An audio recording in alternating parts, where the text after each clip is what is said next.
welcome back to the WCS Korea Challenger League here, where we just saw a team kill, and it was a pretty close one. We had a lot of back and forth action going on, but Keen, with that siege up at the natural, able to kill a lot of SCVs, deny mining, and take control of that air battle with the Vikings, was barely able to clinch it out. Very close series, all of the ones we've seen today. And probably a little bit unsatisfying for the players here. It's always a very ungrateful position when you're going up against a teammate, and if you're going up against him in such a crucial match, it's really annoying. I mean, Keen, of course, is going to be happy that he advanced to the Premier League, but at the same time, it's sad for the team that two MVP players had to face each other in the third round here.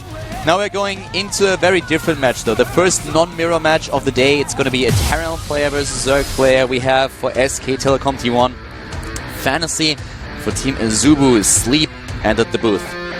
Fantasy, one of the best Terran players in Starcraft 1. Starcraft 2, trying to get that title. He's definitely one of the best Terran players in the world, but it comes to facing the other best players in the world, the Koreans out here. Yeah, he has not been able to become dominant. Everyone is saying good things about him, but everyone is basically just kind of asking, when will he become dominant? Will he become dominant at all?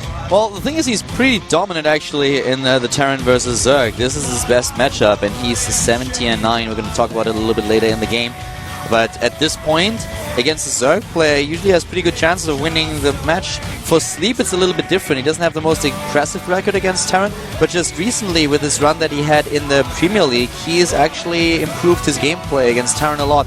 So this should be a pretty good match that we have here. Game number 1 is going to be on Belcher, though we're jumping into the map right away here. The last best of 3 for the day at the WCS Challenger League. Call on Wolf.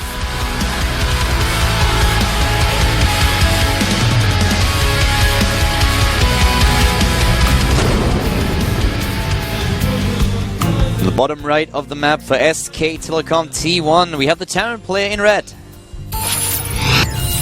SK Telecom T1 Fantasy. The Fantasy. Yeah. It's the pants that you see. Fantasy. It's like a mix between the Panther and the Fantasy, I don't know. Top left, we have a player that never awakes. He's starting for Team Azubu.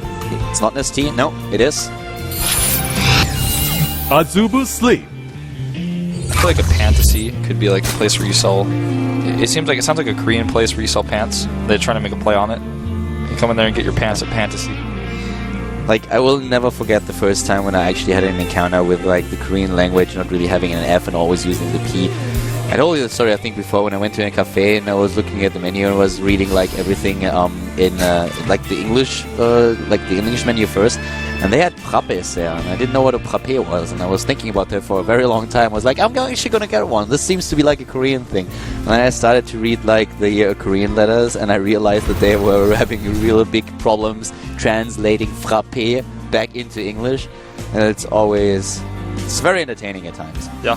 But yeah, in this game, despite all the difficulties with the pronunciation of nicknames, we have Fantasy in a position where he's up against a Zerg player. And this is a matchup that he really likes to play. He has a win ratio that is pretty insane for players of this caliber. 65% win ratio with 17 maps won and 9 lost, whereas Sleep, on the other hand, traditionally not the best Zerg versus Terran player. He has only a 41% win ratio with 5 and 7, but he had a pretty good run in the Premier League where he defeated Young and Dream, both players with a 2-1.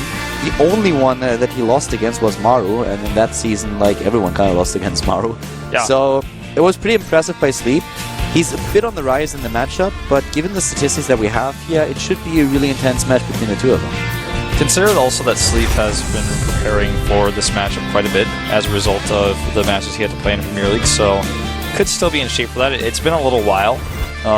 But even still, I like his chances here still against even a strong player like Fantasy. Fantasy goes double Reaper into a CC, so he's going to get good scouting information here. He will see that Sleep has gotten gas. He will see how much gas he's mined, and he will be able to, with the second Reaper, confirm once more. Don't think he's going to get any kills here, but he has to pull. Oh, that was so close. You know, with Sleep, actually, I always fall into this trap where I look at him and I was like, yeah, he's a good player, but I don't think he's going to make it, and then he surprises me, and this is kind of the mistake that I made for a long, long time. So I feel we should never really underestimate him. In general, if you look at the names and also win ratios, I would give Fantasy an edge here, But Sleep is a little bit like Avenge in that regard. You should not really count him out. He might surprise you. And Avenge earlier was very close taking down SOS. So this is going to... I hope this is going to go over the whole distance. I want to see 3 maps between the two of them. I always like to see 3 maps. You see 3 maps, you really get to see the real depth between the 2 players. Yeah. Talking about 3s, we have the 3rd command center going down here, right underneath the Overlord, not even hiding it. Hiding it in plain sight. Exactly. Those are the great control, the great defense by Sleep against the Reaper pressure. He had so many of his units low on hit points, but Fantasy wasn't able to finish any of them off. None of the Zerglings, none of the drones, but he just defended everything so well. Very quick tumors drop there in front. And I don't know why he keeps jumping up here like this. Okay, now he gets a good angle. The idea here is definitely to kill the Zerglings. Yeah. But he's just like crossing his fingers and jumping up the ramp a little bit. Well, I feel he did a really good job with that. He knew that he had enough hit points on the Reaper to jump down if need be. Gives high ground vision to the Reaper on the low ground. He does the damage, takes down 2 of the Lings. Doesn't lose anything. Is annoying his opponent. That I like more, though. Killing those tumors, forcing a cancel there. And this time he knows there's only 2. Kills both. Yeah. Tries to get a drone, and he's starting to do some damage here. Yeah, you know, this is exactly what... Because he did that early on. If he doesn't kill those 2 Zerglings initially, then he has a problem. Of course, with 3 Queens now, he has to be a bit careful. But he is doing so much. His unit control here is crazy, and we have 2 Hellions moving in. For Sleep, it's really... I mean, for Sleep, it's great that he was, from the start, going into a 4-Queen build. If not for that, he would have been in a lot more trouble there. Yeah. And even still, with the rest of the Hellions coming up here, his 3rd base may be under a little bit of trouble. He's going to be able to stop Creep from spreading in that direction if he's on top of things. And even going to be able to engage these Queens just a little bit. I like how he micros the Hellions and not the Reapers most of it. Here come those Lings. The speed has finished. And he's trying to get us around here. He catches several of the units. Yeah, but all of them actually escape again. He definitely did not play Warcraft 3. Nope. And I actually think he did a little bit. But well, I'm sure he tried it once or twice, but slipping and sliding, the Hellions are the only ones to escape. Yeah, he forgot all about the surrounds there. That was, yeah, he did not close that surround very well. But it looked a little bit like he would, Fantasy would lose at least 2 of the Hellions and 2 of the Reapers. Yeah, definitely looked that way. He lost the Reapers regardless, but now he lost a little bit of his DPS, and he lost the units that can recover hit points. So the 3rd base is definitely going to finish for Sleep, no problem. In fact, it's already done. And a Queen walks over there. We'll be able to connect the Creep and start hitting injects. You know, we had really funny nicknames in the past, and sometimes it doesn't really make a lot of sense why a player chooses a certain nickname, but I always wonder why he called himself Sleep. I mean, I get why you would call yourself Innovation, Avenge, or like anything there. It might be a little bit cheesy at first, but you are like, yeah, okay, I'm an Avenger. Like, you know, you might have watched the movie, and then you're like, yeah, that's a cool name. Why would you call yourself Sleep? Like, yeah, my play is putting people to sleep, or like, I'm always sleepy. Maybe he just likes to take naps. I mean, some people really enjoy a good nap. I'm not really one of them. I don't sleep very often. In fact, sometimes I wonder if I sleep enough. But, no, it's just like, it's always surprising me. I mean, you know, we would play like Supernova, you know, like why you went for that. And or even like an ID like Awake or Awakening. Sounds yeah, like exactly. Better than like Sleep. But it's like Sleep. It's like, yeah, I'm putting you to sleep, I'm putting the viewers to sleep, which is definitely not his style. I mean, usually his games are quite entertaining, but sometimes I really wonder what wins through the mindset. You know what? We have 70 drones already here. He's really droning up heavily because there's no pressure coming off Fantasy. He's really run with the fact that he knows that there's a fast 3rd CC. He saw it earlier, like you said, he hit it in plain sight. And I like how he's just like, okay, well, I already know this is happening, so instead of pressuring you, I'm just going to make a ton of drones and even take a 4th base now. Yeah, and not only the 4th base. Scarlet, unfortunately, today with a loss at WCS NA, but she would be proud of Sleep here. The creep spread that he has insane. 10 minutes into the game is incredible, and he sends Queens across the map to make sure they can spread the creep even faster. And if you look how he spreads it, he always has like several outposts of creep tumors where he has several of them, so the creep is spreading incredibly fast. He has 41 creep tumors already in the game, and that is pretty cool. That gives him a lot of map control and vision. Yeah, he's spreading them in like 5 different directions right now. And with that, I mean, he's just basically getting every nook and cranny. And the push that's coming out here, he has enough Banelings to defend. He's got 16 more Lings on the way. Even getting Baneling speed and Burrow right now. I like his position more and more. I mean, he's basically just... He's playing this as safe as can be. It's like he knows the timing's better than Fantasy. Fantasy stems up here and kills a few tumors. And Sleep is like, yeah, well, so what? I mean, I'll just remake those. There's not a whole lot that Fantasy can do at this point, and Sleep is playing a great game against his opponent. Overlords are going to go down, but there's not a lot that he can do. I mean, these scans that he's using, taking down creep tumors, but Lings and Banelings moving in. Even an Overseer coming in to scout Widow Mines. He's trying to connect with the Banelings. Nice micro so far by Fantasy, but he's losing the Hellions, and now suddenly Marines are with the back to the wall, quite literally. The Medivacs are just boosting them away. But he didn't even take down all of creep tumors, and those queens will just replenish those immediately. So Fantasy not achieving a lot, but he has the third base now, and he's going into 2-2. Problematic for him is that Sleep is already doing the same thing while heading into Aspire to add a couple of Mutalisks to his play. Yeah. This is, I mean, the fact that he's allowed this fourth base to be up so long, so uncontested, and allow the tech, I mean, 2-2 is basically even with Fantasy here. And the Spire, well, I think we're having some issues here. But anyways, the Spire, halfway done, getting Spinecrawlers just because he knows that there's aggression coming. And I think some of those are even in the main base. I just like the way Sleep's playing this. He sees the third base early, drones up, then takes the fourth base so he can make use of those drones. His creep spread is so good that he buys himself enough time to get the Banelings out. It's just a flawless game from a player that has not been pressured. Yeah. That's what's currently happening here. He says, don't touch me, and I'm just going to keep doing everything exactly correctly. Yeah. Fantasy did not really apply a lot of pressure. He was trying to do a bit with the Reapers and with the Hellions, but that is to be expected of a Terran player, and Sleep was just taking all the things that he could get away with. He was taking those spaces when he could. He has great mechanics here. He has really good injects. He is paying attention to everything else. Now we're going back into the game.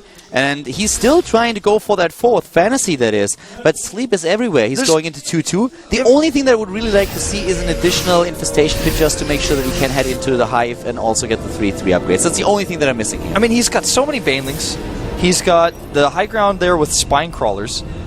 And he's missing Mutalisks against drop play, but as long as Fantasy is not using it, it doesn't matter. With the vision that he has, he can have those units in position like as soon as he needs to, and the Spinecrawler is already protecting everything.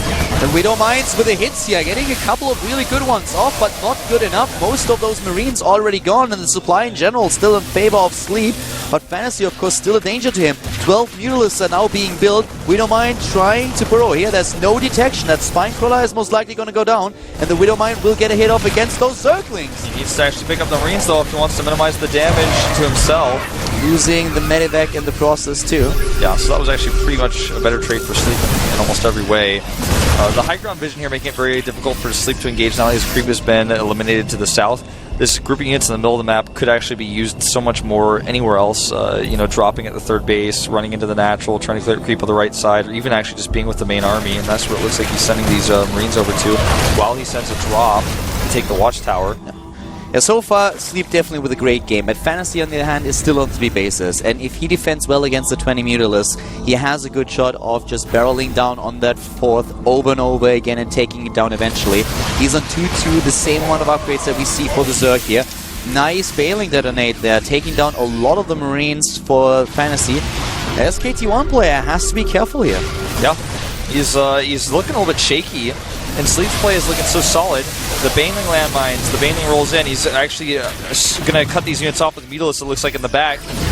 And some Widowmine shots are decent. The Mutalisks not quite able to catch up here, but they could actually go for the natural. The Widowmine's not doing the best detonates yet. Oh, the Thor is gonna, he has to evacuate it somehow. But there are Mutalisks already. The Thor goes down, and that's a problem. All of those Medivacs are trying to escape, but Sleep is just moving in. He might be able to snipe another few of the Medivacs, while Fantasy is trying to stabilize, getting himself another base. And 3-3, of course, started. And that's the only thing that, as I said before, I'm missing for Sleep a little bit. If a Terran player gets 3-3, then things might go south, but with all the aggression that we see from Sleep, it might never come to this. Exactly, I mean, he's just doing so much damage, he's always controlling the map, not able to keep his drones alive at the third base on the other hand.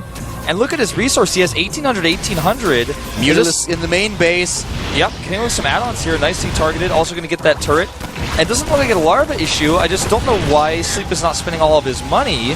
Well, he does only 4 larvae available right now. A lot of SCVs going down, several medevacs as well. I can tell you why, he's too busy killing shit. Yeah, that's what it seems like, man. He's, in the main base here, killed so many add-ons. And look at the supply, 197 to 136. Does not kill the eBays, though. And like you said, that's the one thing Fantasy has going for him, is he does have those better upgrades. Oh, look at the army, 33 Marines are left.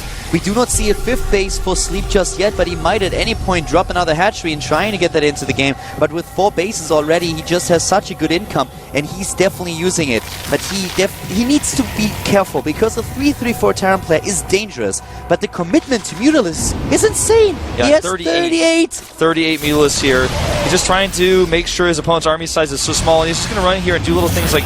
He could have even committed there to kill the command center. I don't know why he didn't. He was scared there was an army nearby, but there's hardly an army at all on the map. He can commit as long as there's no 3-3. With the upgrades that he has, the armor upgrade, I feel as soon as the armor upgrade is done, he's going to go in and go for it. With the 1-1 against 2-2 Marines, that's something he can do. Infestation Pit is coming up. He's planning for the late game already, but he still has such a scary force on the game that he might as well take it. Now he's going to town at that 3rd base. Lings are spotting the drop, and I don't think that a command center will hold. He's actually moving into the main now that he sees the Marines moving in. But there is so much and DPS. There's nothing here to defend. He goes straight for the armory, and he could actually stop 3-3 if he targets. That's not enough Marines. He runs away regardless.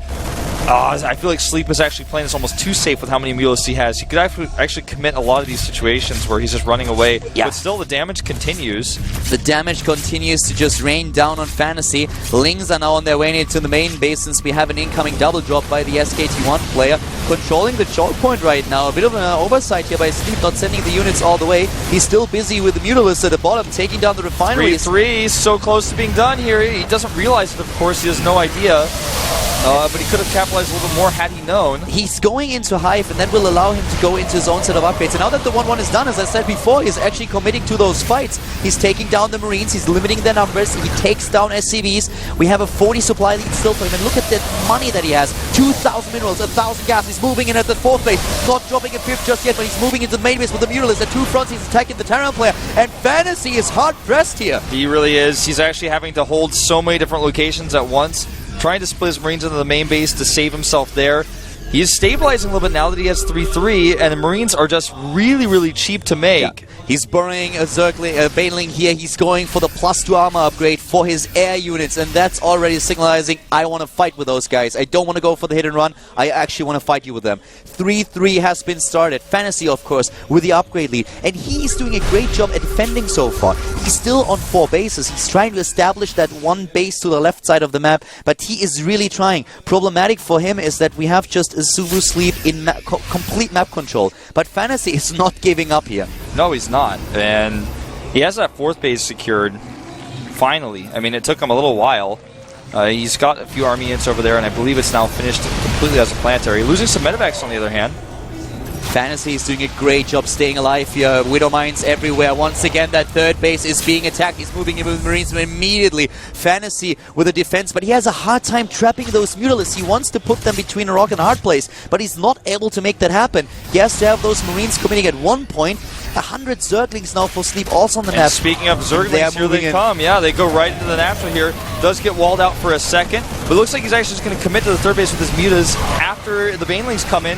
And here they come. Here come those Banelings. The Banelings moving in, and Fantasy is splitting his armies, defending at the national and the 3rd base at the same time. The Mutal is doing that damage. Most of the Marines are already gone. 43 left. A lot of those at the double drop to the top, but GG as Sleep wins game number 1 in the series. What an opening game. He was dominating that game. As soon as he hit that 4th base economy, no matter what happened with Fantasy's upgrades, his Marine production, he just got hit by the Sleep train. I mean, Sleep built a massive army, built a massive amount of gas with 8 extractors, and then made pure Muta with upgrades. That was just really well done by Sleep here. He had the chance to go for that 3rd, he had the chance to go for the 4th, he had a good map control with the creep spread. Fantasy not pressuring him enough. He was hoping for a strong late game, for a strong Terran late game, and you know, I think it actually might have worked here. The problem for him, I feel, was that the commitment to Mutalisk was much more than he expected. I think if he would have realized earlier in the game how many Mutalisks there were, he would have gone for building armor and for a lot more missile turrets, like clustering them up, 3 at the position. He had the minerals to do that. And if you have that and the Mutalisks don't make you run from A to B to C, then you have much more time and much more like leisure in the game to actually go for your own attack and put the pressure on the Zerg player. Just even a bigger commitment to something like a Thor or more Widow Mines would have worked out for him maybe. I think the Widow Mines wouldn't have done too much in the later stages of the game. Sleep was very careful about that. I really felt he needed to commit more to missile turrets to make sure that he just had to run from A to B the entire time. Sleep was playing ping pong with him. Yeah. And the thing is, in the earlier stages, the mutalisk count wasn't out of control. He committed a lot. I mean, he went up to like 17 or so. And then once he did some damage, he just kept making them because there was no answer. It was a really great game there, but I really hope to see 3 games out of the 2 of them. Fantasy definitely had a couple of really good moves in this match. It's not like Sleep was just crushing him without Fantasy having a chance. A lot more players would have left that game much earlier than that. But I feel if Fantasy gets a little bit more used to what Sleep did in game number 1 and gets a hold of things, then he can definitely just force Sleep into submission and bring us into a 3rd game. Yeah. Derelict Watcher of the map. This could be, this really could be Fantasy's map to be aggressive. It's a much smaller map. And we're going to jump right into it. Fantasy looking stressed here. Can he bring the 1-1, or are we going to have the 2-0? Sleep advancing back into Code S here at the WCS Korea Challenger League with Calvin Wolf.